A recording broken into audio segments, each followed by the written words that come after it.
Hello दोस्तों, आज हम एक नए टॉपिक की ओर गंगा नदी तंत्र, जिसका नाम है गंगा नदी तंत्र, गंगा के बारे में आज हम बताने जा रहे हैं। तो गंगा का किस प्रकार उद्गम होता है, गंगा किन किन राज्यों से होकर प्रवाहित करती है और गंगा भारत में कितने किलोमीटर तक प्रवाहित होती है, कितने जिलों से और कितने राज्यों से बहती है। तो हम गंगा नदी के तंत्र के बारे में आज बात करते हैं। बात आती है कि गंगा नदी, भारत में गंगा नदी की कुल लंबाई 2525 किलोमीटर। भारत में गंगा नदी जो प्रवाहित होती है कितने किलोमीटर? 2525 किलोमीटर। गंगा नदी भारत में 2525 किलोमीटर बहती है। यह अंतर्राष्ट्रीय नदी है। अंतर्राष्ट्रीय का मतलब होता है दोस्तों कि वो भारत के साथ साथ कई अन्य देशों में भी बह रही है। भले ही वो एक और देश हो, यानी कि भारत के साथ साथ एक और देश में बह रही है, तो वो अंतर्राष्ट्रीय नदी है। तो यह भारत की अंतर्राष्ट्रीय गंगा नदी भारत में अंतर्राष्ट्रीय नदी है। भारत के उत्तरी राज्य उत्तराखंड, यहाँ पर भारत के उत्तराखंड से यह बहती है। भारत के उत्तराखंड राज्य के गंगोत्री ग्लेशियर नामक हिमनद से, गंगोत्री ग्लेशियर नामक स्थान से भी निकलती है। यहाँ से उद्गम होता है। गंगा नदी का उद्गम कहाँ से होता है? तो गंगोत्री से। गंगोत्री के हिमनद की ऊंचाई 3900 मीटर है। कितनी है दोस्तों? 3900 मीटर। जहाँ से भागीरथी निकलती है, एक नदी निकलती है गंगोत्री। यहाँ से गंगा नदी नहीं बनती है, यहाँ से गंगोत्री नदी, गंगोत्री ग्लेशियर से भागीरथी नदी, भागीरथी नाम की नदी निकलती है, जो आगे बढ़कर टिहरी होते हुए अलकनंदा में मिलकर संयुक्त धाराएं गंगा बनाती हैं। तो उनके देखते हैं। बात आती है गंगा बनने की कहानी। गंगा बनने का प्रारंभ उत्तराखंड राज्य से भागीरथी बनकर देवप्रयाग से जब अलकनंदा में मिलकर, अलकनंदा में जब संयुक्त धाराएं इकट्ठी होती हैं तो गंगा का निर्माण करती हैं। उन्हीं दोनों की संयुक्त धाराएं जो होती हैं, उन्हीं दोनों संयुक्त धारा को जब एक धारा रूप दिया गया है, तभी गंगा का रूप मिलता है। गंगा नदी हरिद्वार से मैदानी क्षेत्र, यानी कि गंगा नदी जब उत्तराखंड से हरिद्वार तक जाती है, तब तक तो वो पर्वतीय क्षेत्र में बहती है। फिर जब हरिद्वार में जब वो आ जाती तो हरिद्वार से वह प्रवाहित होती है किस रूप में? मैदानी भाग में। तो गंगा नदी मैदानी भाग में कहाँ से प्रवाहित होती है? हरिद्वार से प्रवाहित होती है। गंगा नदी हरिद्वार में प्रवेश करती है। जैसे ही प्रवेश करती है तो मैदानी भाग में रूप धारण करती है, वहीं से प्रवाहित होती है। फिर उत्तर प्रदेश कई राज्यों में होकर बहती है। अब देखते हैं गंगा का राज्यों से निकलना, तो कितने राज्यों से निकलती है? गंगा भारत के 5 राज्यों से होकर प्रवाहित करती है, जो निम्न है। कौन कौन से हैं? उत्तराखंड में गंगा नदी का प्रवाहन जो है वो 310 किलोमीटर का है। उत्तराखंड में गंगा नदी कुल कितनी बहती है? 310 किलोमीटर। उसके बाद उत्तर प्रदेश में प्रवेश करती है। उत्तर प्रदेश में गंगा नदी कुल 1140 किलोमीटर, उत्तर प्रदेश में कुल 1140 किलोमीटर बहती हुई बिहार में प्रवेश करती है। उसके बाद बिहार में 455 किलोमीटर, फिर झारखंड में 84 किलोमीटर। झारखंड में एक छोटा सा स्थान पड़ता है, वहाँ पर बहती है केवल एक जिले से, साहिबगंज नामक एक स्थान है झारखंड में, वहाँ पर बहती है। उसके बाद पश्चिम बंगाल में प्रवेश करती है। पश्चिम बंगाल में कुल 520 किलोमीटर बहती है। तो गंगा का कुल राज्यों में कितने राज्यों में प्रवाहन है? उत्तर प्रदेश, उत्तराखंड, बिहार, झारखंड, पश्चिम बंगाल, 5 राज्यों में कुल प्रवाहन है। अब देखते हैं गंगा नदी की सबसे बड़ी सहायक नदी। तो गंगा की सबसे बड़ी नदी यमुना नदी है, जो सहायक नदी है। और किधर से मिलती है? तो गंगा का दायां तट है, इधर से प्रवेश करती है नीचे से। ये जो जा रही है ये निकलती है कहाँ से? यमुना नदी यमुनोत्री से निकलती है और दाएं तट में मिलती है। मिलती कहाँ पर है? वो स्थान का नाम है प्रयागराज। गंगा नदी में यमुना नदी जो सबसे बड़ी सहायक नदी है वो प्रयागराज में मिलती है। प्रयागराज में जब संगम बनाती है, संगम बनाने के साथ ही इलाहाबाद को संगम नगरी कहा गया है।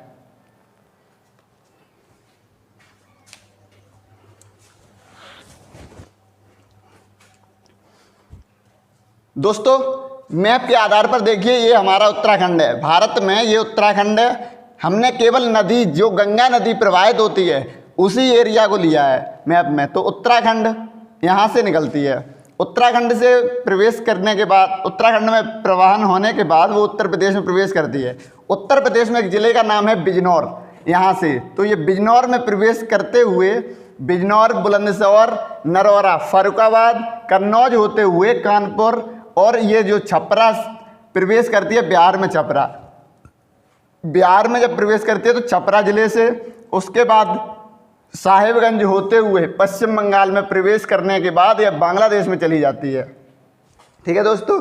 तो गंगा राज्यों से, कितने राज्यों से निकलती है? गंगा 5 राज्यों से निकलती है, उत्तराखंड, उत्तर प्रदेश, बिहार, झारखंड, पश्चिम बंगाल। उत्तर प्रदेश में कुल सबसे ज़्यादा लंबाई उत्तर प्रदेश में 1140 किलोमीटर, तथा जबकि सबसे कम झारखंड में 84 किलोमीटर प्रवाहन हुआ है इसका। झारखंड में सबसे कम प्रवाहित होती है 84 किलोमीटर, सबसे ज़्यादा उत्तर प्रदेश में 1140 किलोमीटर। पूछी जाती है अंतर्राष्ट्रीय नदी कौन सी है, तो भारत में केवल और केवल 3 अंतर्राष्ट्रीय नदियां हैं।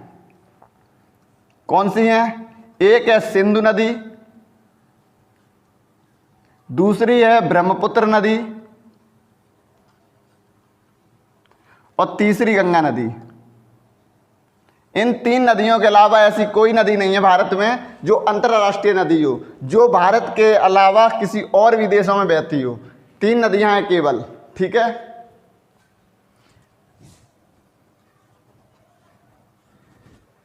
हम गंगा नदी तंत्र के, आज गंगा नदी तंत्र के बारे में बता रहे हैं।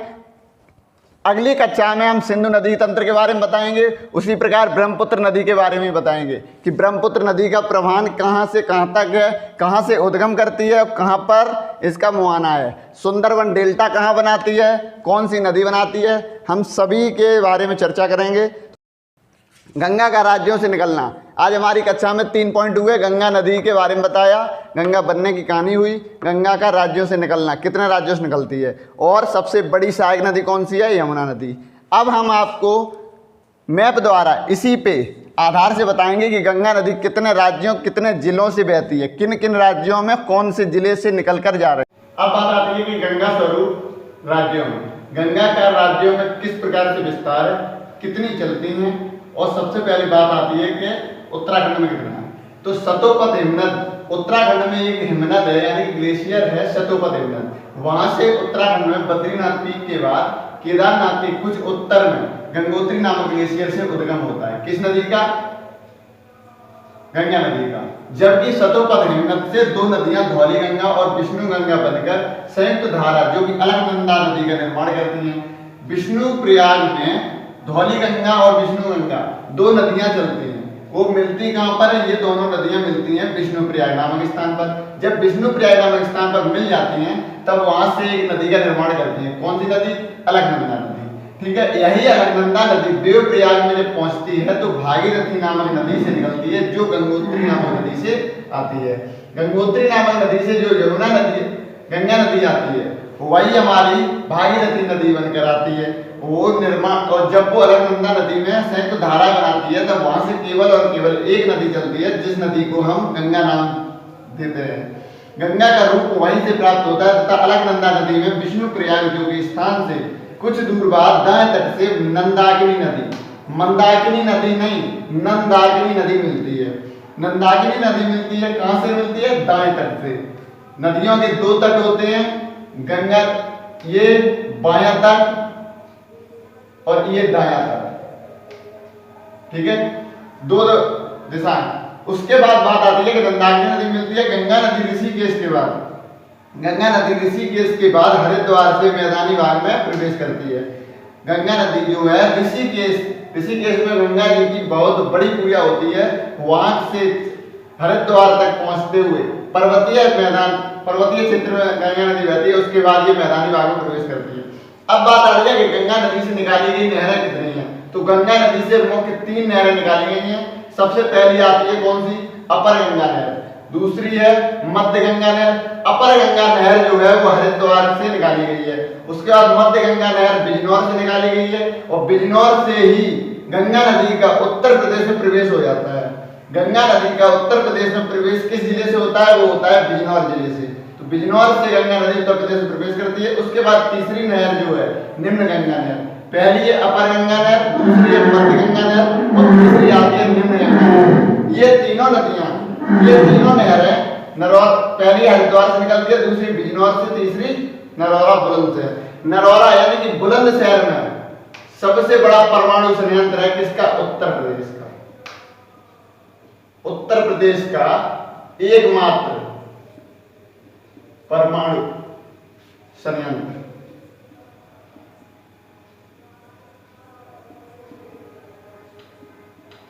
ठीक है। अब उसके बाद हम गंगा नदी का विस्तार देखते हैं कि गंगा कहां से निकलती हैं और कौन सी नदियाँ उनका मिलन है, कहाँ पर ये मुहाना बनाती हैं, और उद्गम कितनी नदियों के बाद कौन सी यमुनोत्री, गंगोत्री या कौन सा हिमनद है जहाँ से ये नदियाँ अलग अलग होकर मिलती हैं। और दाएं तट से देखेंगे, बाएं तट की दोनों नदियाँ देखेंगे कि नदी बाएं तट से कौन सी नदी गंगा में मिलती है, दाएं तट से कौन सी नदी गंगा में मिलती है। ठीक है, तो देखिए उत्तराखंड में एक हिमनद है जिसका नाम है सतोपत हिमनद। ठीक है, सतोपत हिमनद है। सतोपत हिमनद के बाद बद्रीनाथ है, बद्रीनाथ से केदारनाथ है उसके बाद, और केदारनाथ के बाद एक आता है गंगोत्री हिमनद। केदारनाथ के बाद गंगोत्री हिमनद। गंगोत्री हिमनद की ऊंचाई पड़ती है कितनी, 3900 मीटर। तो जो सतोपत हिमनद है, सतोपत हिमनद से दो नदियां निकाली गई हैं, दो नदियां निकलती हैं जिसका नाम है धौलीगंगा और विष्णुगंगा।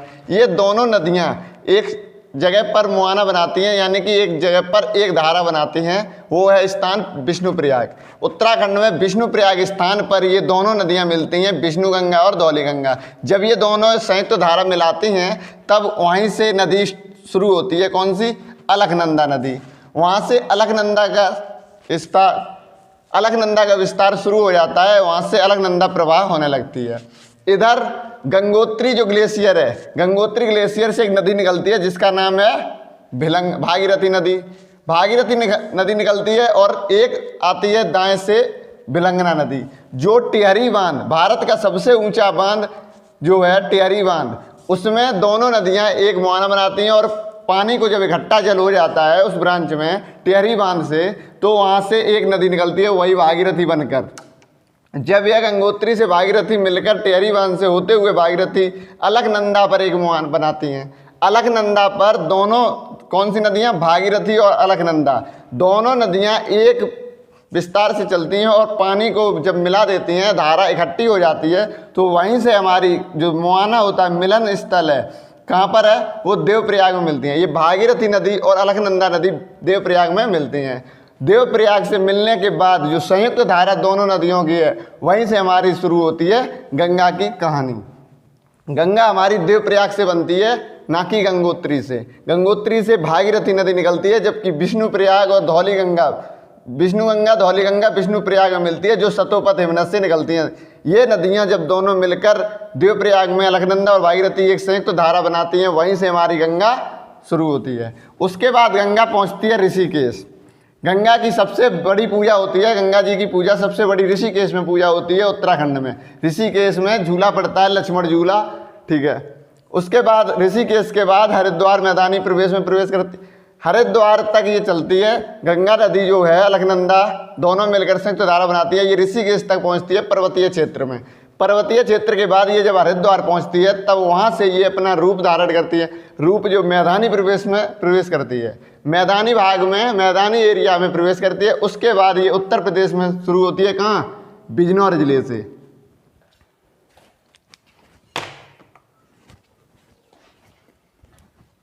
उत्तर प्रदेश में ये बिजनौर जिले में प्रवेश करती हैं, फिर उत्तर प्रदेश में 1140 किलोमीटर तक जाती हैं। उत्तर प्रदेश में बिजनौर जिले से प्रारंभ होकर नरौरा, जो कि बुलंदशहर, नरौरा सबसे बड़ा उत्तर प्रदेश का परमाणु संयंत्र है, कहाँ है, नरौरा बुलंदशहर में। उसके बाद ये फरक्काबाद, कन्नौज, कानपुर, फतेहपुर, उसके बाद जाती है प्रयागराज। यहाँ से गंगोत्री के दाएं साइड से, गंगोत्री के बाएं साइड से एक निकलती है यमुनोत्री। यमुनोत्री हिमनद से नदी निकाली जाती है, कौन सी, यमुना नदी।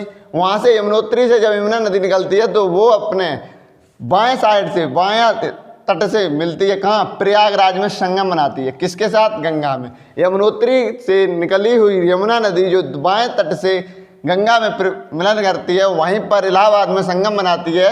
इलाहाबाद को इसी कारण हम क्या कहते हैं, संगम नगरी। उसके बाद गंगा मिर्जापुर, वाराणसी होते हुए गाजीपुर, ये जो बिजनौर से प्रवेश करती है, और गाजीपुर, इसका उत्तर प्रदेश में गाजीपुर लास्ट जिला है जहाँ से बाहर निकल जाती है। उसके बाद ये बिहार में प्रवेश करती है, कहाँ से, छपरा से। छपरा, पटना, हाजीपुर, भागलपुर, साहिबगंज, साहिबगंज पड़ता है झारखंड में। ठीक है, 5 राज्यों से होकर निकलती है। उसके बाद ये पहुँचती है कहाँ, फरक्का बैराज। फरक्का बैराज पहुँचने पर ये वितरका में बट जाती है। गंगा नदी 2 भागों में बट जाती है, ये एक हो जाती है, एक चली जाती है हुगली ब्रांच, दूसरी चली जाती है बांग्लादेश में, पद्मा के नाम से जानी जाती है बांग्लादेश में। ठीक है, साहिबगंज फरक्का बैराज, साहिबगंज के बाद फरक्का बैराज, जब फरक्का बांध पर पहुंचेगी वहाँ से 2 वितरकों में बांटती है। एक चली जाती है बड़ी ब्रांच जो है वो बांग्लादेश में चली जाती है, एक छोटी ब्रांच जो है हुगली नदी, कोलकाता हुगली नदी के तट पर है। ठीक, अब देखते हैं कि हम गंगा नदी की जो दाएं तट से कौन कौन सी नदियां हैं। कन्नौज जिले में एक नदी मिलती है जिसका नाम है रामगंगा नदी। ठीक है, पीलीभीत उत्तराखंड, पीलीभीत जो उत्तर प्रदेश और उत्तराखंड के नीचे पीलीभीत है, वहां से निकलती है गोमती नदी। गोमती नदी एक झील से निकलती है, कौन सी, पीलीभीत के पास झील है, वहां से निकलती है। गोमती नदी लखनऊ जो है गोमती नदी के तट पर है। तो गोमती नदी गाजीपुर में आकर गंगा से मिलती है, कहाँ से, दाएं तट से। उसके बाद एक घाघरा नदी है जो कि छपरा में मिलती है। पटना राजधानी जो है बिहार की, पटना राजधानी बिहार की है, जो कहाँ, किस नदी के तट पर है, गंगा नदी के तट पर। उसके बाद हमारी महानंदा जो फरक्का बैराज पर दाएं तट से मिलती है गंगा में। एक है हाजीपुर में मिलती है घाघरा जो कि छपरा में मिलती है, और एक नदी है जो कि हाजीपुर में मिलती है। ठीक है, अब देखते हैं कि हम नदी जो बाएं तट से जो नदियां मिलती हैं वो कौन सी हैं। यमुना नदी बाएं तट से कहाँ मिलती है, प्रयागराज इलाहाबाद। एक है टोंस नदी जो बाएं तट से मिलती है, कहाँ, मिर्जापुर और प्रयागराज के बीच। इलाहाबाद के आगे टोंस नदी मिलती है, कहाँ, किसमें, गंगा में, बाएं तट से। एक सोन नदी है, सोन नदी मिलती है पटना में, पटना बिहार में।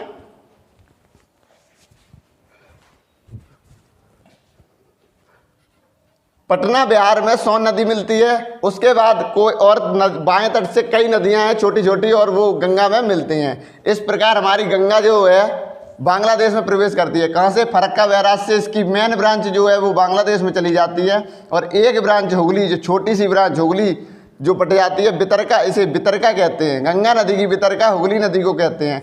अब इसे जब गंगा यहाँ तक चलती है, सबसे पहली बात आती है कि गंगा नदी जो है अपना जो उद्गम और मुआना है, उद्गम भी भागीरथी नाम से जानी जाती है, जबकि अंतिम इसका मुआना जब पहुंचता है वो भी भागीरथी के नाम से जानी जाती है। इस मतलब उद्गम जो इसका है गंगा का, जहाँ से निकलती है वो भी भागीरथी नाम, और जो अंत है इनका जहाँ मुआना है बंगाली खाड़ी से पहले, वहाँ पर भी ये भागीरथी नाम से जानी जाती हैं। अब देखते हैं गंगा बांग्लादेश में किस नाम से जानी जाती है, पद्मा नाम से। गंगा को पद्मा नाम से बांग्लादेश में जानते हैं। अब एक ये नदी आ रही है दाएं तट से, असम अरुणाचल प्रदेश होते हुए सबसे चौड़ी नदी, भारत की सबसे चौड़ी नदी, भारत में 750 किलोमीटर है, जबकि और तिब्बत में, ये तिब्बत से निकलती है, शानो ख्याब तिब्बत। ठीक है, वहां से ये नदी आती है जो कि ब्रह्मपुत्र चार खड़ी नामक स्थान पर गंगा से मिलन करती है। जब ब्रह्मपुत्र और गंगा यानी कि पद्मा के नाम से ये मिलन स्थल अपना मुआना बनाते हैं, दोनों संयुक्त धारा बनाते हैं, वहीं से हमें गंगा और ब्रह्मपुत्र की धारा को, संयुक्त धारा को क्या नाम से जानते हैं, मेघना नाम से जानते हैं। गंगा तथा ब्रह्मपुत्र की संयुक्त धारा को हम किस नाम से जानते हैं, मेघना नाम से जानते हैं। तो आज के क्लास में हमने देखा कि सतोपथ हिमनद से दो नदियां निकली, जो धौली गंगा और विष्णु गंगा, वही विष्णुप्रयाग में मिलन हुआ, अलकनंदा बनी। गंगोत्री से निकली भिलंगना भागीरथी और भिलंगना नदी टिहरी बांध पर पहुंची, वहां से फिर भागीरथी रूप से चलती है। भागीरथी के बाद ये जब संयुक्त अपनी धारा मिलाती हैं, कहाँ पर, देवप्रयाग में, अलकनंदा और भागीरथी दोनों धाराएं मिलती हैं, तब एक धारा जो निकलती है वही हमारी गंगा रूप धारण करती है। वहाँ से गंगा हमारी बनती है, ना कि गंगोत्री से। गंगोत्री से केवल नदी निकलती है, कौन सी, भागीरथी। ये दोनों नदियों का जब मिलन होता है वहीं से हमारी गंगा निकलती है। यमुनोत्री जो है, यमुनोत्री से यमुना नदी निकलती है, जो दाएं तट, यमुनोत्री से बाएं तट से जो प्रयागराज इलाहाबाद में ये संगम बनाती है। ठीक है, एक बात आती है कि प्रयागराज में एक नदी और बोलते हैं सरस्वती नदी। तो सरस्वती नदी विलुप्त प्राय नदी है, जो कि इलाहाबाद में कहीं नहीं दिखती है। कहा माना जाता था कि अकबर के शासन में वो अकबर के कुंड बना है, इलाहाबाद में अकबर का कुंड बना है, वहाँ से निकलती थी, और इसमें थोड़ा आगे जाके प्रयागराज में यमुना नदी के मिलन से, संगम से थोड़ा आगे वो विलुप्त प्राय नदी में मिल जाती है। तो उसे विलुप्त प्राय नदी दी गई है, उसकी संज्ञा दी गई है, वो आपको कहीं नज़र नहीं आती है। यमुना नदी और गंगा नदी का मिलन प्रयागराज में होता है बस। आज हमने गंगा नदी का विस्तार जाना स्ट्रक्चर द्वारा, देखा क्या है, कौन कौन से जिले हैं, किस राज्य में प्रवेश है, पहला जिला किस राज्य में वो देखा। उत्तर प्रदेश का पहला जिला बिजनौर है, अंतिम जिला गाजीपुर है। ठीक है। सबसे बड़ा टिहरी बांध, जो भारत का सबसे ऊंचा बांध 261 मीटर, 261 मीटर गढ़वाल, भारत का सबसे ऊंचा बांध है टिहरी, उत्तराखंड। ठीक है। तो आज हमने गंगा नदी तंत्र जो संपूर्ण रूप से गंगा नदी तंत्र संपूर्ण रूप से पढ़ा, समझा कि कैसे गंगा नदी का विस्तार होता है, कैसे निकलती है, कहाँ पर इसका मुहाना है, कहाँ ये अपने आप को, और मेघना जब बनाती है तो ये वितरका में जब कई वितरकाओं में बढ़ जाती है, वही हमारी सुंदरवन डेल्टा का निर्माण करती है। विश्व का सबसे बड़ा डेल्टा सुंदरवन डेल्टा का निर्माण कौन सी नदी करती है? ब्रह्मपुत्र और गंगा नदी। गंगा नदी सुंदरवन डेल्टा का सबसे बड़ा डेल्टा जिसे कहते हैं। डेल्टा का मतलब क्या होता है? एक नदी जा रही हो, ऐसी बट जाए, ऐसी बट जाए, दोनों आके ये मिल जाए, तो यही हमारा डेल्टा कहलाती है, जो ये नदियाँ कर रही हैं। आज हमने जाना गंगा नदी तंत्र संपूर्ण पढ़ा, दाएं तट देखा, बाएं तट से नदियां देखी, कौन कौन सी मिलन है, कहाँ पर इनका मुहाना है, कहाँ संगम है, कौन सी नदी दाएं तट से बाएं तट से मिलती हैं। गंगा नदी तंत्र संपूर्ण रूप से हमारा पूर्ण हुआ। आप इस अध्याय में गंगा नदी तंत्र के बाद अब देखेंगे दूसरे अध्याय में सिंधु नदी तंत्र। सिंधु नदी तंत्र, हमारी सिंधु नदी तंत्र, 3 नदी तंत्र हैं केवल भारत में। सबसे जो अंतर्राष्ट्रीय नदी है गंगा नदी, सिंधु नदी और ब्रह्मपुत्र नदी, जो अंतर्राष्ट्रीय यानी कि अन्य भारत के अलावा अन्य देशों में बह रही हैं। आज की क्लास हमारी अब गंगा नदी तंत्र की क्लास संपूर्ण रूप से समाप्त होती है। हम कल सिंधु नदी तंत्र के बारे में बताएंगे। आप हमारे चैनल को सब्सक्राइब करें, लाइक करें और शेयर करें। धन्यवाद।